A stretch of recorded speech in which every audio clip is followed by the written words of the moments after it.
Assalamualaikum warahmatullahi wabarakatuh. Proposal penelitian pengaruh teknologi terhadap cara berkomunikasi generasi Z, disusun oleh Nadia Sofwa, saya sendiri, dengan NIM 2401030150. Program Studi Ilmu Komunikasi, Fakultas Ilmu Sosial dan Ilmu Politik, Universitas Islam Syekh Yusuf Tangerang, 2020. Latar belakang. Perkembangan teknologi informasi dan komunikasi dalam beberapa dekade terakhir telah mengubah cara manusia berinteraksi dan berkomunikasi secara drastis. Di masa lalu, komunikasi antar individu terbatas pada media tradisional seperti surat, telepon, atau tatap muka secara langsung.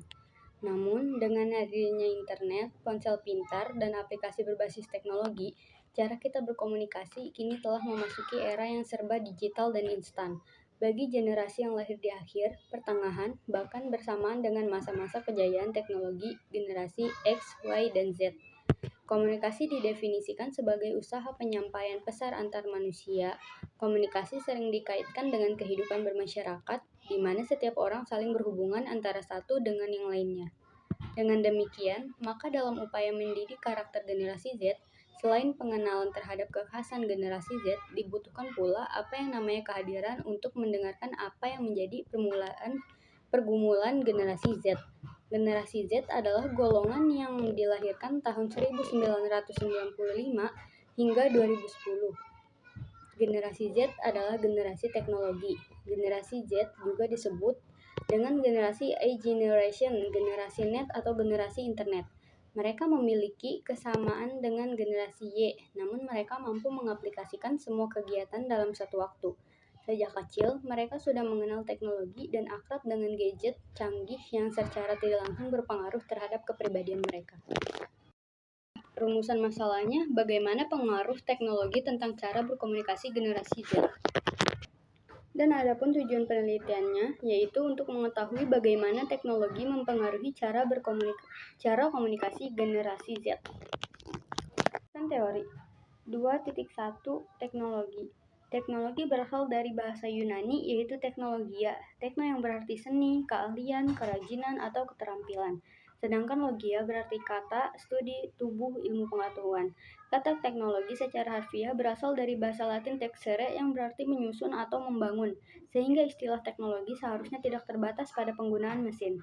Teknologi juga merupakan sebuah perkembangan perangkat keras hardware maupun perangkat lunak software yang didasari ilmu pengetahuan dengan seiring perkembangan zaman dan didasari kebutuhan penggunaan saat ini.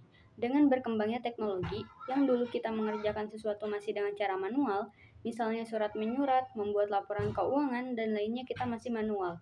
Sekarang saat ini, sudah kita nikmati yang dinamakan teknologi. Surat menyurat bisa melalui pesan singkat atau SMS, short message service, membuat laporan keuangan sudah menggunakan komputer dan aplikasi.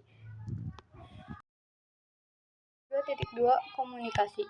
Istilah komunikasi atau dalam bahasa Inggris communication berasal dari kata Latin communicatio dan bersumber dari kata komunis yang berarti sama. Sama di sini maksudnya adalah sama makna. Misalnya dalam bentuk percakapan, maka komunikasi akan terjadi atau berlangsung selama ada kesamaan makna mengenai apa yang dipercakapan. Pengertian komunikasi sering dikaitkan dengan kehidupan bermasyarakat, di mana setiap orang saling berhubungan antara satu dengan yang lainnya.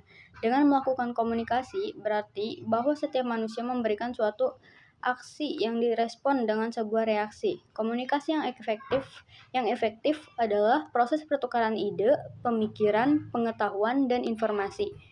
Sedemikian rupa sehingga tujuan dapat terpenuhi dengan baik. Dengan kata lain, bahwa komunikasi adalah penyajian pandangan oleh pengirim yang diterima dan dipahami oleh penerima. Komunikasi didefinisikan sebagai usaha penyampaian pesan antar manusia sehingga untuk terjadinya proses komunikasi. 2.3 Generasi.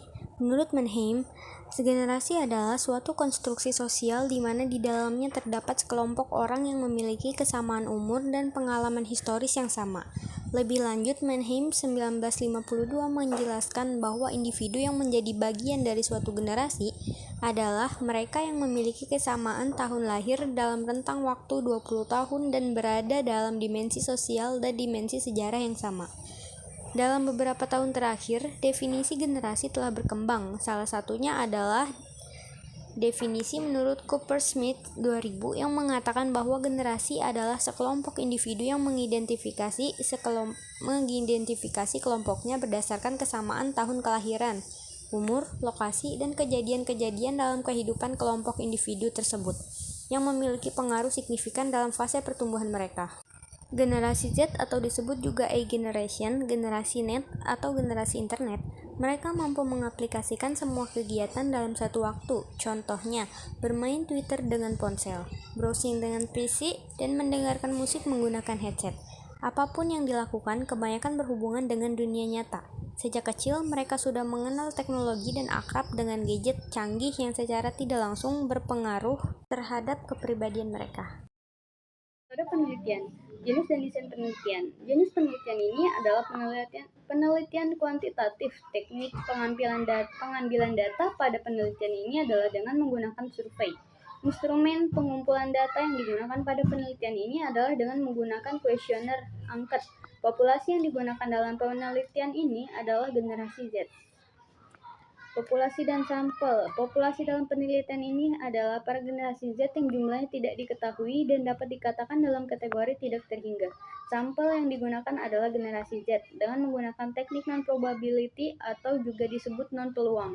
Jumlah sampel dalam penelitian ini menggunakan rumus Lemshow. Hal ini dikarenakan jumlah populasi tidak diketahui atau tidak terhingga.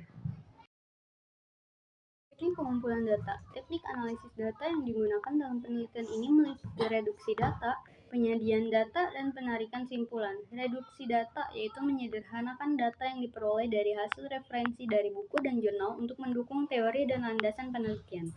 Teknik analisis data. Teknik analisis data. Analisa data yang digunakan dalam penelitian ini yaitu 1. Pengumpulan data, 2. Pengelolaan dan penyajian data yaitu setelah data terkumpul diklasifikasikan dengan macam kebutuhan. Kemudian dilakukan pengelolaan data dengan cara mengklasifikasikan dalam bentuk uraian. Ketiga, pengembangan dan pengambilan alternatif yakni setelah data diolah, maka diambil beberapa alternatif yang terbaik atau dijadikan sebagai bahan penyampaian informasi dan pengambilan keputusan.